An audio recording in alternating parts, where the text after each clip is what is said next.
Magandang buhay mga ka-update. Narito ang weather update ngayong linggo, January 4, 2026. Patuloy na maaapektuhan ang Southern Luzon ng shear line. Inaasahan ng pag-ulan, pagkulog at pagkidlat sa malaking bahagi ng Bicol Region, Romblon, at ilang karatig lugar, maliban sa Camarines Norte.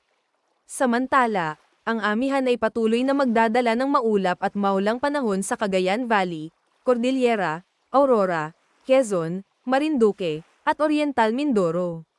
Sa Metro Manila, Central Luzon, at Ilocos Region, magiging bahagyang maulap hanggang maulap, na may posibilidad ng mahinang pag-ulan.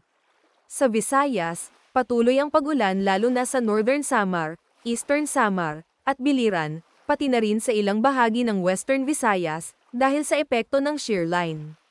Posibleng lumakas ang ulan sa ilang oras, kaya pinapayuhan ng publiko na maging alerto sa posibleng pagbaha at landslide. Sa Mindanao, inaasahan ang pag-ulan sa Palawan, inner parts ng Visayas, pati sa Caraga at Davao Region. Mas mataas ang tsansa ng ulan at landslide sa eastern sections, habang ang inner parts ng Mindanao ay maaaring makaranas ng pagbaha dahil sa patuloy na pag-ulan. Huwag kalimutan mag-follow sa ating page and i-share ating video para updated ka lagi sa lagay ng panahon.